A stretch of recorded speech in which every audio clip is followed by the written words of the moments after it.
Did you know that every Sunday this time of year, God only answers the prayers of about half of America? You know that?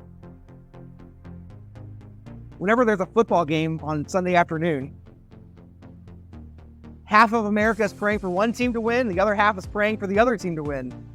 And if you think that nobody actually prays for something as trivial as for their team to win, you'd be wrong. A survey showed that at least 13% of Americans who pray, these are praying people, have prayed for their team to win. 7% have prayed for a good parking space. 5% prayed for a colleague to get fired.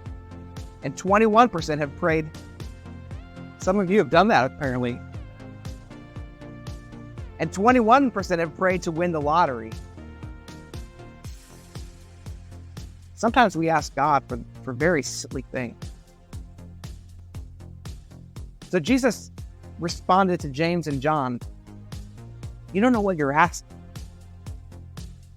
Are you able to drink the cup that I drink, or to be baptized with the baptism that I'm going to be baptized with?" Talking about the suffering that he would endure and the cross that he would die on. James and John responded, "Yep, we got this, Jesus, no problem." No idea. Pride, the ego, arrogance.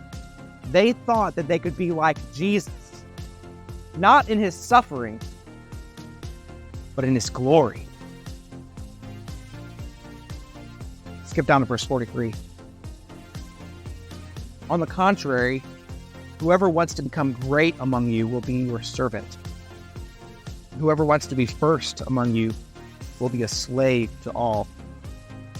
For even the Son of Man did not come to be served, but to serve, and to give his life as a ransom for many.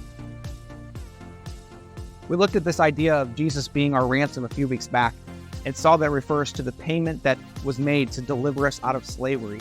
And yet, even as we're redeemed from the slavery of our sin, we're called to be servants of God and slaves to all. We're called to humble ourselves, just as Jesus humbled himself, and not demand our rights from others, but rather serve others out of love, as Jesus did. Because instead of simply demanding our praise, Jesus gave his life as a ransom for many. The Greek word paulus, translated here many, refers not to any limited number of people who may not be ransomed by Jesus, but rather to the great multitude of people who are. And actually, the word in Greek is in the plural, indicated even more so that it's referring to a great number of people. So we could translate verse 45 this way. So even the Son of Man did not come to be served, but to serve, to give his life as a ransom for multitudes. It's not merely pointing out that God is going to save a few through Jesus. It's praising God for how many he's going to save, indicating that it's a great number. Kind of like an old grandpa who gathers up his family together for a reunion, family photo, and sees all of his family gathered together in one place with smiles on their faces, and out of great emotion says, "I have so many beautiful family members. I'm so blessed." Because Jesus died on the cross, there will be a great many, multitude, heaven.